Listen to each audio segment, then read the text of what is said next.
देव बरो दीस दिवं तुमकां. बापाचे, पुताचे आनी पवित्र आत्म्याचे नांवान आमेन. मातेवाचो 22:8 वोल 23 ते 27. जेजू एका होड्यार चडलो. ताचे शिसूय ताचे फाटल्यान गेले आनी ओचितूच इतलें खोर एक तुफान उपरसलें की लारां होड्या वयल्यान फुटूंक लागलीं. पूण तो न्हिदलोलो आसलो. लागीं सरून ताच्या शिसांनी ताका जागो केलो आनी म्हटलें, आमकां वाटाय सायबा, आमी बुडटांव. आनी ताणें तांकां म्हटलें, तुमी इतले बिजूड कित्याक, हलक्या विस्वासाच्या मनशांनो.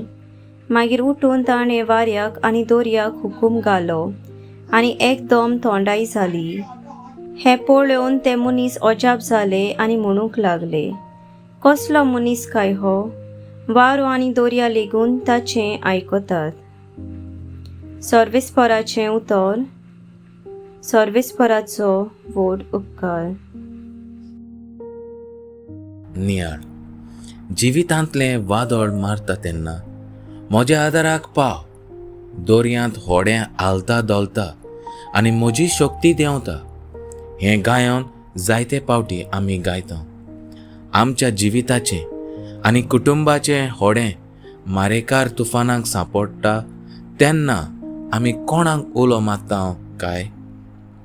आमच्या आदाराक पावतलो एकलोच आसा तो आमचो स्वामी जेजू. आमचो स्वामी जेजू क्रिस्त आमकां केन्नाच एक सुरी सोडिना. आमच्या निराशीपणांत तो आमकां सांगात दिता. आमचे पिडेक तो आमकां वखद लायता. आमच्या कोश्टांनी तो आमकां घोडटाय दिता. सदांच आमी ताचो सांगात घेवया आनी थीर भावार्थ ताचेरूच थिरावया. आमेन.